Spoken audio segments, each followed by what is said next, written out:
Bagiannya. Yang mana aja, bagi-bagi dulu. Berapa slide bagi 5 anak? 8. Dua-dua ya? Di Madeng. Yuk mulai. Udah, kita record.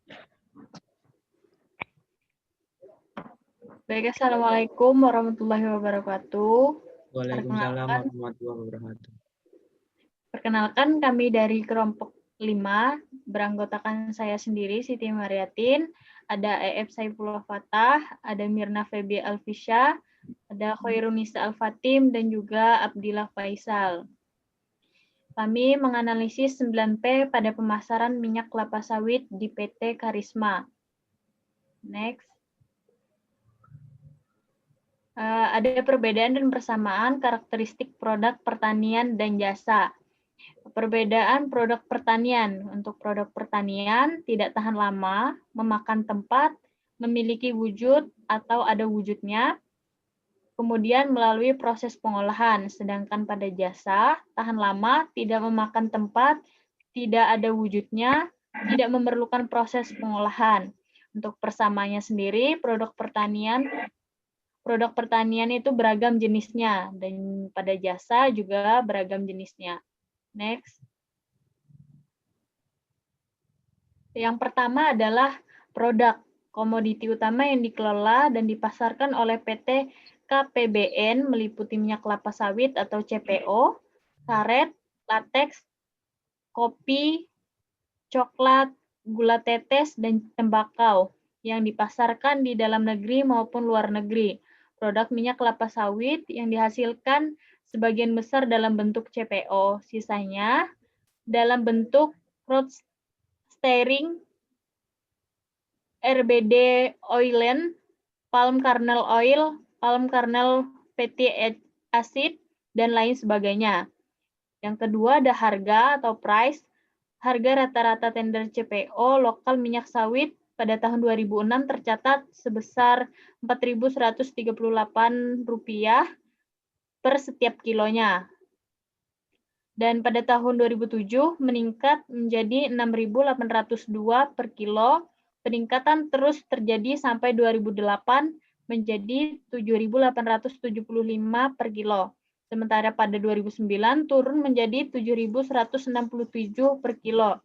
Dan pada 2010 meningkat 2,15% atau sebesar Rp7.321 per kilonya, yang sudah termasuk PPN dan juga pajak ekspor. Mungkin selanjutnya akan dilanjutkan oleh anggota yang lain.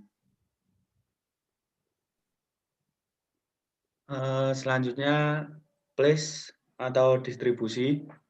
PT Karisma Pemasaran Bersama Nusantara melakukan 2 sistem pendistribusian CPO, yaitu melalui CIF dan FOB, baik pendistribusian lokal maupun ekspor.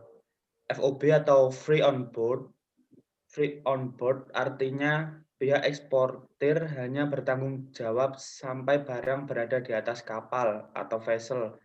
Sedangkan CIF, cost insurance freight, artinya asuransi ditanggung oleh eksportir.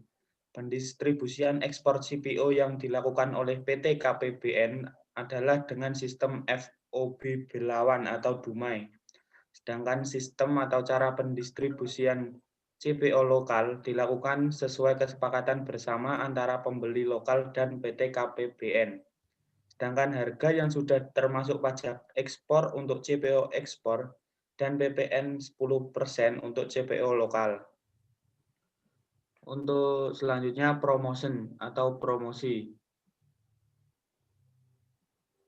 Promosi yang dilakukan oleh PT KPBN bertujuan untuk menginformasikan dan mempromosikan produk-produk yang dimiliki perusahaan. Segmentasi.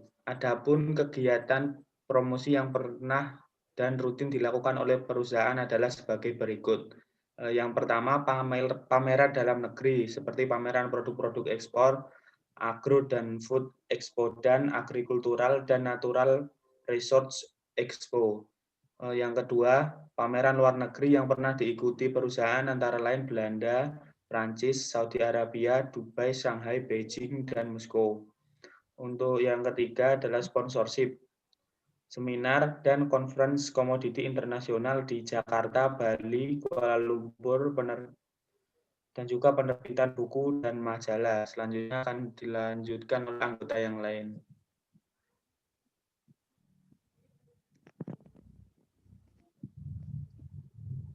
Baik, saya lanjutkan. Untuk people di sini yang pertama adalah pemasok atau supplier.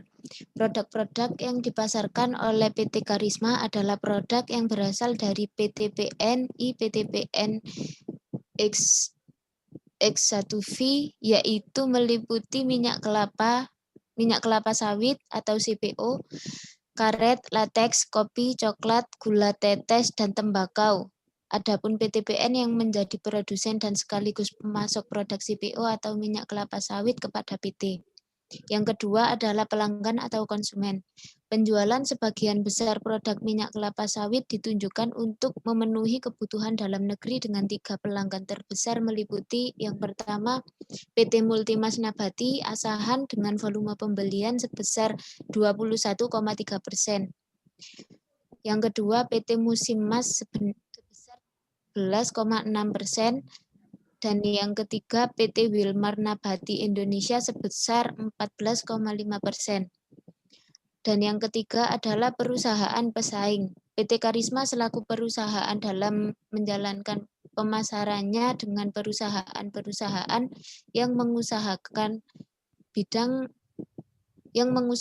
pada bidang yang sama atau lebih dari itu. PT Karisma merupakan perwakilan BUMN pada bidang usaha perkebunan khusus dalam aspek pemasarannya.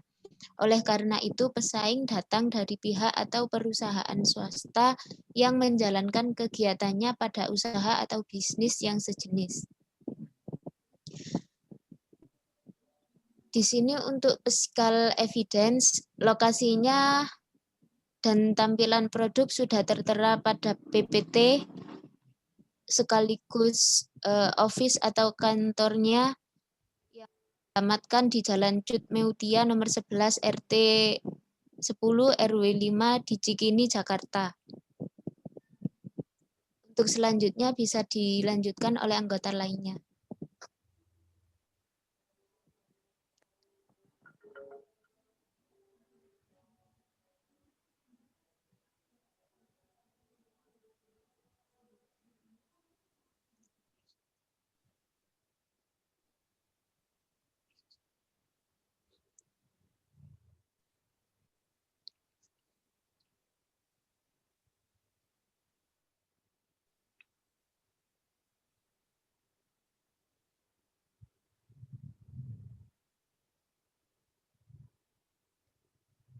Untuk yang selanjutnya yaitu proses. Pola produksi kelapa sawit meningkat seiring dengan penambahan waktu atau penambahan umur tanaman. Hal ini sehubungan dengan sifat dari tanaman kelapa sawit, di mana secara umum pola produksi tanaman kelapa sawit akan naik sampai pada umur 12-13 tahun atau umur 8-9 tahun. Tanaman menghasilkan, kemudian produksi turun hingga akhir masa produktif atau tanaman berumur 25 tahun. Selanjutnya yaitu people opinion. Dampak terhadap lingkungan dalam penelitian ini dilihat berdasarkan persepsi masyarakat terhadap kondisi lingkungan akibat ekspansi perkebunan kelapa sawit. Dampak lingkungan dari ekspansi perkebunan kelapa sawit yang dimaksud dalam penelitian ini adalah terjadinya konversi, baik konversi dari hutan maupun kebun karet menjadi kelapa sawit. Ekspansi perkebunan kelapa sawit di desa Payabungan mengakibatkan petani mengkonversi sebagian maupun seluruh kebun karetnya menjadi kebun kelapa sawit. Konversi tersebut mengakibatkan perubahan struktur pendapatan dari karet menjadi kelapa sawit. Hal tersebut mengakibatkan peningkatan pendapat petani. Total perubahan pendapatan petani sebesar 33,42%. Perubahan pendapatan di sektor on-farm sebesar 40,52% dan off-farm 24,46% dan non-farm 25-61%.